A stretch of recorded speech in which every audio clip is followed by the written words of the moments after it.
the prize will be awarded for the 41st time. In April this year, we were pleased to announce the result of the selection process for the 2025 award. And I want to quote from our citation. Dr. Gerald Tuskan is awarded the 2025 Marcus Wallenberg Prize for his pioneering work in sequencing and analyzing the first tree genome. Your Royal Highness, may I now ask you to present the prize to the prize winner here on stage, please.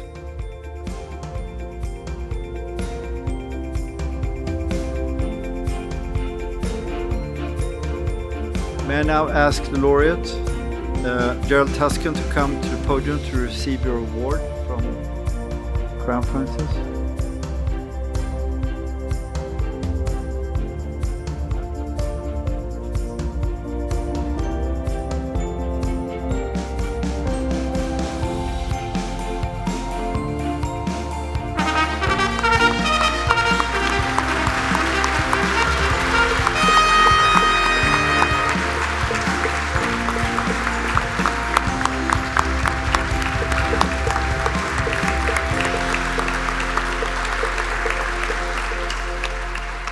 When I was a young researcher, I had scientists that I admired from all over the world. And one by one, many of them won this award. Jean-Nam Kuhn, Ron Sederoff, Ulvi, Nelson, and the most recent winners, Wout and John. And looking at their outstanding careers, it just seems like a dream to me now that I'm standing here. It is truly, truly amazing. And I want to thank the selection committee, the Marcus Wallenberg Foundation, Marcus Wallenberg. By continuing the tradition of this award that was started by your grandfather, you've enabled and inspired researchers from all over the world to aspire to develop new technologies, deploy those into industry.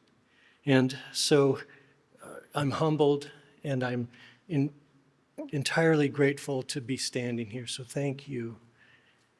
When I was a young boy, my father would take us camping, and my brothers and sisters are here tonight, and we would sleep on the ground under a cottonwood tree. And I think that's where I began my interest in trees. This stately giant rose out of the ground and sheltered us from wind and whatever wild beasts were out in the woods. And so I've always found trees to be the most magnificent organisms on the planet. Whether rooted in the birch and coniferous forests of Sweden, or the vast boreal forests of Canada, or the rich deciduous forests in East Tennessee, trees stir something inside of us. They awaken something awe-inspiring. To stand beneath a towering canopy is to connect with primordial awe, one that reminds us of our recent position within the natural scheme of nature. If you've ever wandered through a cathedral grove of giant sequoia, or strolled among trembling aspen in full fall foliage, or driven simply down a tree-lined street, you know the feeling, a sense of familiarity, of peace, and of wonder. Astonishingly, there are more trees on the planet Earth than there are stars in the Milky Way. We've been blessed with this resource. In their numbers, they form the framework of life on this planet. Trees provide habitat for countless species. They generate the oxygen that every animal breathes, and they offer renewable resources in the form of cellulose, hemicellulose, and lignin, the very building blocks of paper and modern biocomposites. But trees are more than just passive providers of resources. They are nature's first engineers. Through millions of years of evolution, they've mastered the art of environmental design. They grow tall to chase and capture sunlight. They spread their canopies wide to outcompete their neighbors and to change the environment in which they exist. This arboreal habit is written in their DNA, and that was invisible to us 20 years ago. We did not and could not understand the amount of diversity that's contained in the genome of a single species. One molecular event led to the advent of all trees. It was the formation of lignin. A single gene evolved once and only once in the history of the planet. And that single gene led to the polymer that creates the glue that allows upright growth in our forest, whether it's birch or conifer or poplar. With this began the arboreal world, a vertical leap to redefining life on Earth.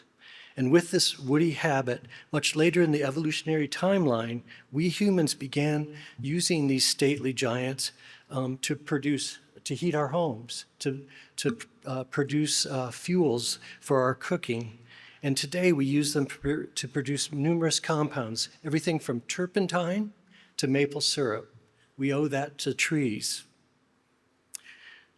We had the vision of understanding the genome, but we did not have the tools. This vision became a reality when we sequenced the first poplar genome, an individual known as Nisqually 1.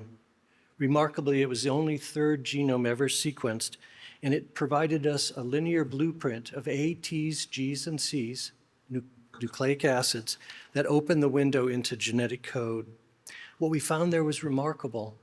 Poplar has twice as many genes as we humans have, and its molecular clock is ticking at 1/3 the rate. So it's moving on its own tempo in evolutionary space. Perhaps most intriguing, we discovered that poplar, like all trees, has a microbiome, a rich association with bacteria and fungi. This was the first time that that information had ever been discovered, and it was because we chose to sequence leaves and roots of poplar trees that we found this rich community of organisms living within the poplar tree. Armed with this knowledge, we began to reshape poplar. Through targeted genome editing and genomic selection, we've created trees with 50% less lignin, 20% increase in photosynthetic assimilation, and an enhanced symbiotic relationship with beneficial microbes and fungi. These improvements aren't just academic. They're being actively evaluated in the bioeconomy by numerous companies around the world. They will become the renewable feedstocks of the future. They will provide the chemicals and materials and fuels that we exist on today. In essence, trees, once the symbol of immutable and formable nature, have become a dynamic platform for biological innovation, promising sustainable futures for our planet. So today we face numerous economic and ecological challenges. Trees remain our most powerful ally. They are living machines, quiet, patient, and infinitely resourceful, reminding us that resilience, complexity, and elegance often grows from the ground up. In closing, I want to express my heartfelt gratitude to my colleagues, those here tonight and those that couldn't make it. You've always inspired me, and I thank you for that inspiration. And finally, I want to thank my friends and family for their enduring encouragement, their patience with my single-minded dedication to work, and their steadfast demonstration of what it means to love someone unconditionally. Thank you.